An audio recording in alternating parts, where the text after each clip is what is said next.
Hello and welcome to the Center for Military Modernization. I'm Chris Osborne, very enthusiastic about a critical and extremely significant topic today. We're joined by one of the country's leading experts. We're going to talk about AI. Everyone knows how rapidly it's paradigm changing for future warfare. What are its limits? What are its advantages? Let's join and welcome Mr. Rustici, who is a former East Asia cybersecurity lead. Amazing expertise, knows of AI up and down. Sir, thanks so much for joining us. Thank you for having me. It's great to have you. So many places to start, sir. Let me think in just general terms. When you think of what the Army's done with Firestorm and truncating that sensor to shooter time, what used to take 20 minutes with an AI-enabled database and computer system now takes seconds as far as finding and destroying targets. What's your estimation of what kind of a margin of difference this makes? I mean, anytime you can shorten that decision time loop to actually get ordnance downrange, you're going to enable the warfighter to prosecute their mission better. And the things that they've been able to do with technology over the last decade has really reduced that time to decision and that time to action, enabling us to prosecute our missions with more effectiveness. Sure, they talk about it in terms of sensor to shooter pairing, that the time window can be optimized by this fast-paced computer system. How much faster can it go? And then we're also talking multi-domain. The Air Force, the Navy is doing the same thing. It's the premise of the Pentagon's JADC2. Yeah, I mean, really, you're going to be limited by the throughput of data into the systems themselves.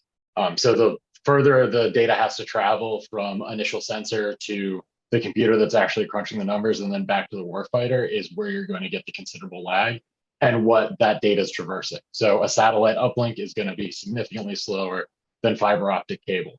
And so the real limiting factor here is signal transmission, not necessarily the algorithms themselves or the computational power, because that can be situated in several different locations, whether it's a mainframe back stateside, or you're talking about miniaturized decision computers forward deployed with the warfighter. Each has their own trade-offs, but fundamentally it's about trying to shorten that loop and reduce latency in the signal.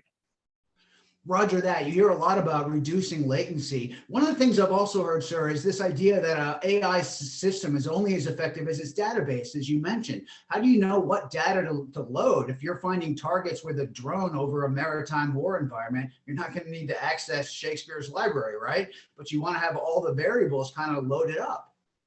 Yeah, and this really gets to the type of machine learning that's being deployed, whether you're doing it off of a supervised data set or unsupervised learning. And the core difference there is if it's a supervised data set, what you're doing is you're taking a lot of time before you train the algorithm with humans to tag data. So it's clearly saying, this is an AK-47, this is an enemy combatant, this is a particular airframe. You're training the data set based off of the type of sensor data that it's going to be ingesting. And you're creating as large of a data set as you can with true positives and true negatives.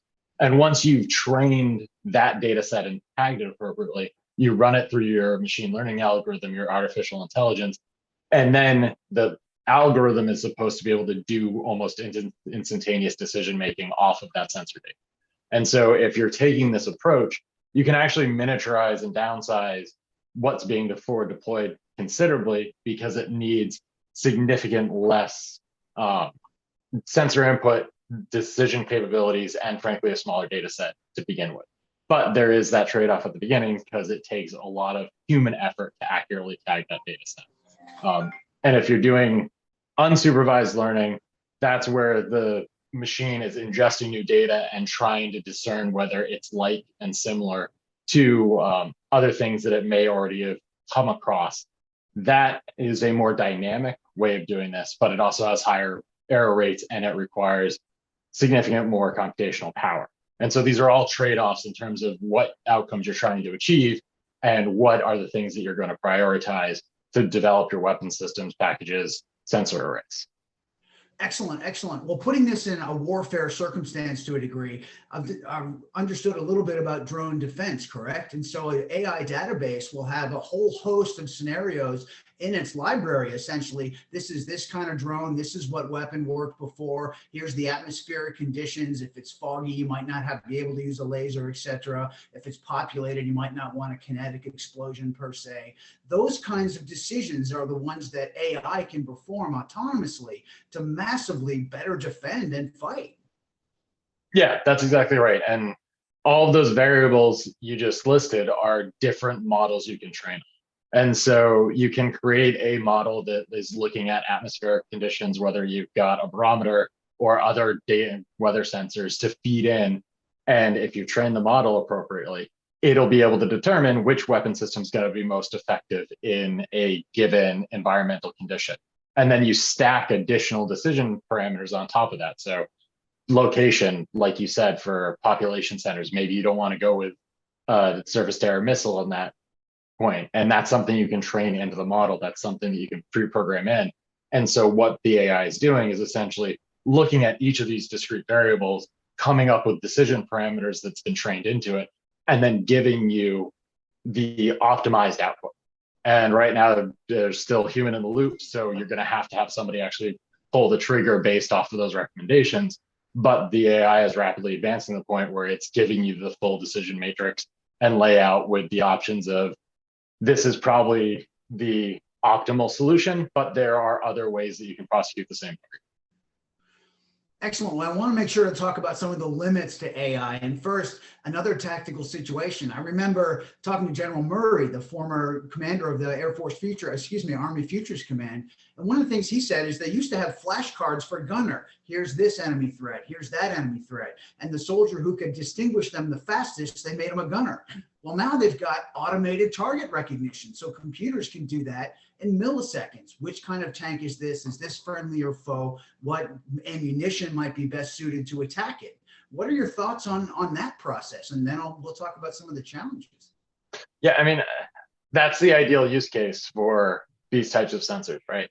Anything that can give you a high fidelity image, whether it's a heat signature, optical, whatever sensor they're using, if it's giving you high fidelity data into your decision-making system, the machine's going to do it quick. And so it's going to give you that positive identification, assuming you have high fidelity sensor input. And this is where you get to limitations, right?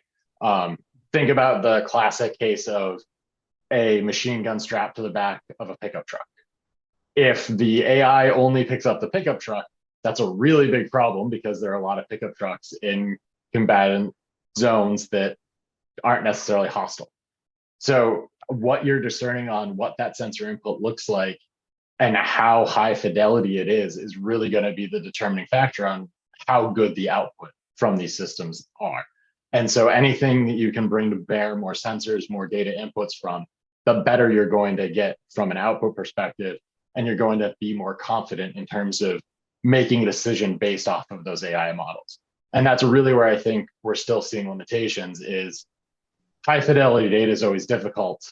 And so when you get into that ambiguous gray zone, that's where the machines fall apart because they just don't have the right data or clean enough data to make the right decisions. Well, that's excellent. You inspired a couple of questions. One of the things is in terms of machine learning, as you mentioned, isn't there this challenge to say a computer determining ball as in dance ball and ball as in football by looking at the surrounding context? And from what I understand, and we've talked about this before, there is this effort to look at a host of variables in relation to one another to make those determinations when, as you say, there is some gray area. Yeah, and this gets into the area of natural language processing, which frankly, we've seen great strides in the last couple of years in terms of being able to pull out context from surrounding words. The advantage you have here when you're talking about text in particular is that there are standardized structures to how English is created, how a foreign language is structured when you're writing, right? So this is actually a easier problem to solve from a technology standpoint than maybe some of the optical recognition that's required, some of the other sensor categories that might exist. And so when you're talking about like signals detection and prosecution from like an NSA perspective, NLP is a far easier problem to solve than necessarily when you're looking at the decision to put ordnance on a target, because those sensors are slightly more difficult to train in the same way because the structure and the way in which you can disguise combatants and vehicles is different than what you'd be able to pull out of an NLP text recognition, for example. Well, I'm glad you said that, because one of the things I understand is an enemy, if they're familiar with the kinds of algorithms or detection methods that a given drone or ISR system might have, they'll, for example, put a poster over a tank so to confuse or somehow thwart the algorithm so that recognition can't be made. And tell me about this. From what I understand, there is an effort to look, as you just said, in terms of a more contextual view and a kind of more holistic. What's the vegetation? What's the heat signature? And still make a determination and essentially spoof the spoof. Yeah, and I think this is going to be kind of the continual cat and mouse game of advanced militaries going forward. How do you hide signatures and reduce crossplanes in such a way to make the computers and the sensors less effective? We've seen it with stealth aircraft for 20, 30 years now. And you're seeing it evolve into other areas. And I mean, deception is not new in war. People have been trying to hide their assets forever using all sorts of different methods. The thing that I think we're going to see that is probably more important and dramatic as you rely more on automated systems is feeding incorrect information into those sensors in a way that results in suboptimal outcomes. And so this isn't just about hiding or preventing observation. This is about adversarial techniques on the algorithms themselves to create worse outcomes. And this is something that up until this point has been a really hard concept for militaries to try to prosecute, even though people have been talking about it for a while. As you rely on more sensors, as you rely on more data-centric operations, the ability for the adversary to move the way in which you prosecute your campaign is going to increase as you reduce the number of humans in the loop. Excellent. Well, it reminds me of a discussion I had with the Air Force Commanding General of the research lab. And one of the things she talked about was precisely that point you raised, this issue of reliability. I think the term is zero trust, correct? On the question of limitations of AI, what are some of these limitations? And if you can't achieve that necessary reliability, you're going to have a real challenge. Yeah, I mean, the biggest limitation is the initial training of the model itself. How high fidelity can you make it so you can trust the output? There are all kinds of AI and machine learning models that people attempt to build that never see the light of day because they've never reached the threshold for deployment. And the thing that we're going to see in terms of reliability is there are a lot of steps along the way, from the fidelity of the initial sensor that's collecting the data to the transmission capabilities to get that data to a decision matrix to actually run the algorithm, and then finally closing that loop back to the warfighter to make a decision on whether to prosecute that target or not. Each one of those steps creates uncertainty. And so there's going to have to be a lot of scrutiny as we move forward along how we create assurance at each one of those steps, and then assurance across the entirety of the network. And that is one of the, I think, biggest problems we're going to see going forward, because as we all know, cybersecurity in general is a very difficult thing. And every architectural decision that is made has impact on security of that entire network. And so we're going to have to think about this not only from a, does the system work as intended? Does it create a high enough accuracy to action? But can we trust that that data has not been manipulated in some way? And so there's really kind of two core problems towards that reliability question in terms of how well can we trust these particular systems, and how hardened are they towards that adversarial model that's going to try to manipulate. Well, excellent. Doesn't that to a degree to pertain to what you were saying earlier, this question of machine learning? I remember showing up at the Army Research Lab and they were doing the landing of a drone on a tank, but the drone had not necessarily been loaded with all the information. So it had to adjust and assimilate new information in real time or close to real time. So is that the kind of machine learning we may see more of in the future, where autonomy or an AI-enabled system can essentially adjust to variables by itself? Yeah, and I think it really depends on the purpose of the machine learning or artificial intelligence system and what it's enabling. So trying to land in adverse conditions and taking on new data that it might not have seen before to properly execute that has a much lower risk associated with it than whether to prosecute a target. And so I think we're going to see kind of the initial steps be unsupervised machine learning for these more operational contexts where it's about survivability of the system itself and less about actually having an effect on the adversary.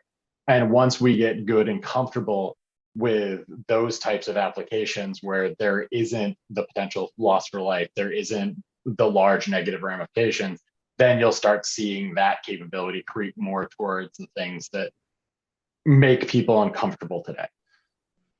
Well, excellent. I have a technical question and then a couple of conceptual things to finish up. Want to respect your time. But gosh, your expertise blows my mind, but our viewers can hack this. So I want to ask you something really technical, which is when you describe some of the functionality of AI, you talked about groups of algorithms kind of giving you a yay or a nay, kind of a yes or no, operating with that necessary confirmation, if you will, all in tandem. Could you elaborate a little bit on that so that people could understand? Yeah, so when you're looking at most of these military applications, you essentially want to layer on as much information as you can. But the data itself is often discrete and differentiated. So if you're looking at going back to an anti-drone system, you're going to need some sort of sensor that likely can do optical recognition of the drone itself. You're likely going to have to do some type of sensing around heat signatures or radio signal detection to try to identify how it's being run, what is going on, what type of drone it is. And so that's three discrete, very different types of data that all will lead towards identification of the system itself. And so what you want to do is you want to train something very specifically on the optics, on the heat signature, on the radio frequencies. So that way each one comes up with an independent verification saying, based off of the data I know and I've been trained on, this is most likely a Reaper. Based off of all that, if all three align, suddenly you have much higher confidence. When you have conflict, that's when you have to think about why there's conflict and why there's misattribution. Is it because a sensor was damaged or isn't functioning properly? In which case, the data coming from that entire stream is probably going to be devalued a little bit. Or is there truly conflicting data? In which case, you have a problem because it means either one of the databases isn't functioning properly or the adversary changed something. In either way, you're gaining intelligence out of it. And so you want to stack as many of those as you possibly can to get as much verification to create as holistic and complete of a package as possible. Well, excellent. And then when it comes to the question of verification, you can't help but think of Pentagon doctrine and the man must be in the loop with lethal force. What if the algorithms get it wrong and it's a question of lethal force, which is why you often hear about this human machine teaming requirement, that's really the optimal combination.